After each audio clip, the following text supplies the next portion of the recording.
May babanatan ako senador ngayon. Boss, kaya mo bang hamunin si Manny Pacquiao ng suntukan? Sabihin mo sa kanya, siya maghamon, darating ako. Oh. Sige. Wala ka mong gloves ha? Kamakamao. Laban ako dyan. Laban ako dyan. Laban ako dyan. Sinabi ko naman sa inyo, may saltik din ako eh. Putang ina, hindi pa isinisilang yung taong sisindak sa akin eh.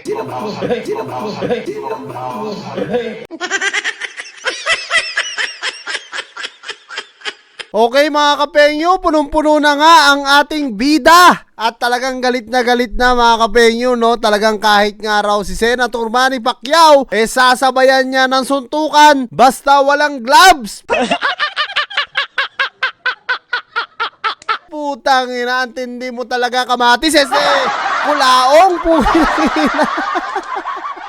Tangina, matindi na talaga ang saltik nito mga kapengyo. Napakalupit ng taon to. Kung kahapon, dinidiscuss nga natin mga kapengyo, yung galit niya dito kay Maagago na kumuha nga raw ng peking abogado, peking law firm, at kung ano-ano pa, yung pagdikit nga daw ni Maagago kay Manny Pacquiao na humihingi nga ng tulong ito, talagang ngayon, napakatindi ng nilabas na statement na ito ni Kulaong. Hinaamon niya talaga itong si Manny Pacquiao dahil hindi pa daw pinapanganak ang sisindak sa kanya. Gago ka ba?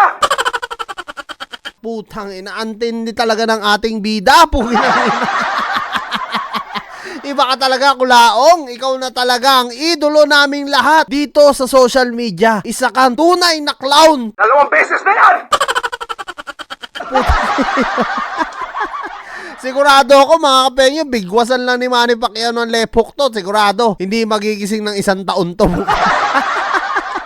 Makokomatos to mga kapengyo. At tara, pakinggan nga natin mga kapengyo yung kanyang sasabihin dito kay Senator Manny Pacquiao. May babanatan ako senador ngayon. Boss, kaya mo bang hamunin si Manny Pacquiao ng suntukan? Sabihin mo sa kanya, siya maghamon, darating ako. Ohoy! Tawa tindi. Wala ka mong gloves ha? Kamakamao. Tangina, iba talaga ang ating bida. Hindi talaga papatalo mga kapengyo. Matindi ito mga kapengyo ha. Kamakamao ha. Narinig nyo naman sinabi niya, kamakamao ha. Talagang bakbakan na to mga kapengyo. At maganda to pag matuloy to. Bigyan sana ni Maagago ng isang ano to, no? Yung dream match, no? Para silang dalawa lang ni Manny Pacquiao. Puta, pag pinagbigyan ni Pacquiao to, sigurado talaga matutulog ng 1 taon to, gaya ng sabi ko kanina. Laban ako dyan. Sinabi ko naman sa inyo, may saltik din ako eh. Putang ina, hindi pa isinisilang yung taong sisindak sa akin eh. Oo, napakalala ng saltik mo sa ulo. Putang ina, naniniwala na ako ngayon kay Senator Manny Pacquiao na dapat ka nga talaga ipagamot. Grabe yung tawa ko sa tao na to mga kapengyo. Iba talaga to. Matindi to. Biruin nyo, paggising na paggising ko pa lang ngayong umaga talaga naman. Eto na kaagad ang bubungad sa atin. Hamunin pa naman niya ang isang professional boxer, 8th Division World Champion na ating pambansang kamao na si Manny Pacquiao nang walang gloves. Tulog po ako. Siguro, umiral siguro yung kadimonyo ng aking kamay. Gumalaw. Ikaw pa lang ang nakita kong siraulo na humamon ng walang gloves kay Manny Pacquiao. Ako, mahal ko pa yung buhay ko eh. Talagang nagawa ko lang yan kasi tigang ako. Putang ina. Antindi mo talaga, Kulaong. Inumpisahan niyo ako? Sa madalit sabi, may pagkakataon na nag-promote si Senator Manny ng sarili niyang laban, yung Pacquiao-Matisi fight. And there is a big money amount involved. Hindi na ako magsasalita. Doon na lang, big money amount involved. And my friend told me, pwede ba pahiram muna ako pare ng ganitong amount? Idadagdag ko lang para ipairam kay Senator.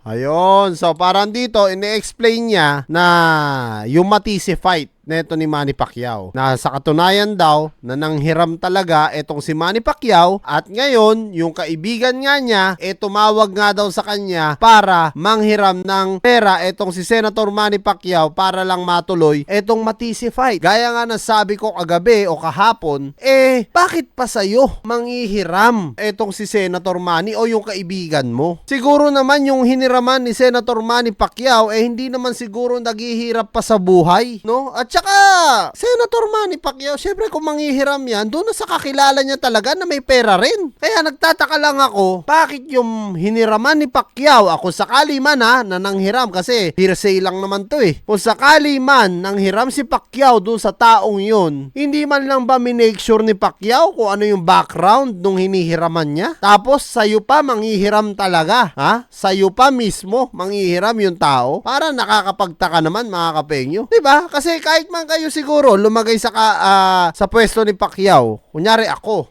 manghihiram ako sa kaibigan ko. Syempre may make sure ko na yung hihiraman ko, alam kong merong pera, alam kong mayaman din. Tapos yung mayaman na hihiraman ko, ibig mong sabihin, manghihiram sa'yo? Diba? O, naragis ka. Kulaong, napakatindi mo. Iba ka talaga. Saludong-saludo na kami sa'yo dito sa social media. Putang ina. Kakaiba to mga kapengyo, kakaiba tong episode na to. Talagang matindi ang tililing nito. Ang pagka-ambisyoso sa kanyang sarili. Kasi trilyonaryo raw siya eh. Diba? Sinasabi niya lagi, trilyonaryo siya. Pero yung mga background niya sa kanyang content, puta, kung hindi naka-van life, doon sa mga apartment na ewan ko. Pang trilyonaryo daw kuno. Puta. Kaya nang bala, umus ka mga kapengyo. Maraming salamat. Kita-kits tayo sa mga susunod kong vlog.